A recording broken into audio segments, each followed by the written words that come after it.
Hello, I'm Simona Maisano from the University of Bologna. Today I'm going to present Becoming Bodies Strategies of Meaning Production. I'll try to explore the role of symbolic power and cultural cosmology in exploring the embodied practices and meanings hidden under our influenced actions as humans and social actors through two contrasting examples of women body. If we look at the body from our corner of the world, a few words are enough, which are also the fruit of neoliberalism that allow us to say with great ease, the body is mine and I do what I want and when I want it. Yet it is not so simple. The body here and now has never been so exploited even from a gender point of view. The first example that I'm going to talk about is the culture of rape in conflict situations.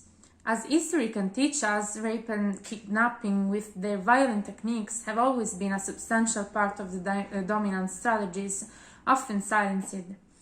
When they were kidnapped and raped, women did not give vent to the mere act of violence. Once they got pregnant, they held in their womb what would remind them of the weight of violence, becoming the icon of unsociability. All that was done was reclassifying through violence bodies that a priori did not manifest imagined inadequacy. Therefore, even if they are derived, social practices must be understood taking into account their ability to inscribe themselves in the physical and physic experience of the subject involved. The body bears the traces of intentionality through which a message is transmitted. When this happens, the body is a memory, and this memory conditions the actions of the social actors. The target of the rapist is precisely the body of the woman, his victim, whom he wants to humiliate, violate, and desecrate through his body, used as a means and instrument of torture by carrying out acts of breaking into intimacy. Wanting it to hit the enemy as a whole, he does so through the female body, the symbol of the enemy himself. It is no coincidence that the target is the woman in her symbolized essence, the womb, which becomes a military target, giving the violent action the meaning and significance of the weapon. Therefore, leaving women alive by torturing them to the extreme translates into imposing a known life, which remains a warning that paradoxically to restore a certain order and a new body from the point of view of the aggressor. The value and meaning of reality are not independent of their interpretations. It is the result of a projection. Without thinking, we qualify reality through our body, which is the active subject of that intention, which is pre-reflexive, pre-categorical, precognitive, but not pre-cultural. Because the body is constantly and in any case culturally informed, our own perception is culturally informed. That perception is already culturally organized, and the body is always and in any case involved in construction and symbolic qualification processes that train it, which shape it. It is in qualifying the action that I experience it. This singular act of dominance shows how the woman's body in its sexualization does not imply any active decision-making margin, yet it is the mere objectification of the body resignified in the context of war and conflict without any woman agency. In contrast, I'm going now to talk about plastic surgery, and the current aesthetic models are not only the children of a greater awareness on the part of women, or on the other hand of the unconscious incorporation of the misogyny of the male gaze, but also the result of a bombardment of images, no longer just television. The media have significantly transformed the representation of the female body through an advertising language that has gone from a representation of women as sexual objects to one in which they appear as desiring sexual subjects. Now this observation pervades the company extensively without promising criticism and analysis of any kind. Thus, women, subjected to strong social injunctions, have a duty of beauty, being increasingly called to their control, first of all over their external image, acting on the body envelope ready to be staged. This attitude is also, but not only, the result of the beautification industry, in the literal sense of embellishment, of which cosmetic surgery is a relevant slice, increasingly used and well interpreted by empowered consumers, or supposed such, that precisely through their decisions they experience forms of emancipation that we will call paradoxical and contradictory, even if subjectively experienced.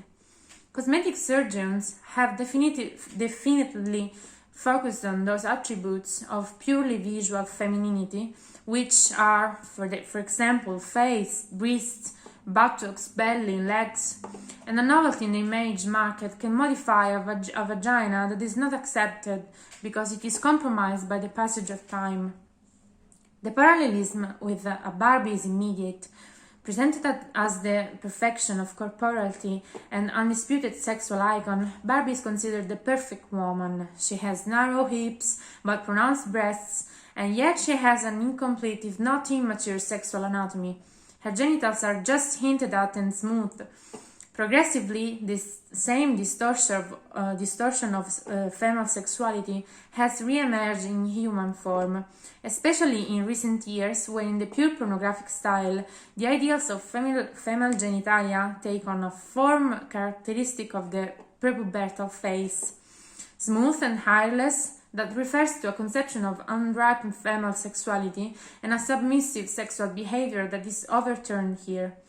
On the one hand, the use of intimate surgery seems to become for some women a renewed form of civilization of the body in a post-feminist key, in connection with sexuality in the wake of perennial male domination. On the other hand, it appears as a conscious fruit of the free choice within a conception that becomes almost the cornerstone of emancipation. We have seen how much women have historically had to incorporate in terms of specific femininity practices, inhabiting bodies that have corresponded for centuries to an imaginary that wanted them to be virtuous, subdued and calmed, relegated to the domestic sphere and without income. The question of domination, precisely in the case of intimate cosmetic surgery, is then much more complex. We could say with Bourdieu that when the dominated, in this case the women, apply to what dominates them patterns that are the product of domination, or in other words, when their thoughts and perceptions are structured according to the structures of the relationship itself of domination that they undergo, their acts of knowledge are inevitably acts of gratitude, of submission. The family image is therefore that of a woman who, considering herself completely free to act on a body for a long time subordinate, considers the change desirable for her own well-being, allowing her to present herself as the absolute protagonist of culture, or instead of our civilization, of image of consumption that last hoped for evolutionary stage in anachronistic but unfortunately still present vision of progress. Two strong examples of how the body is not simply our channel of communication with the world, but is the cardinal principle of realizing our actions when we intend them with the meaning we attribute to it. Because the subject with his body is interwoven in the folds of a collective social fabric, we cannot avoid considering the implications and the power plays that are exercised on the body.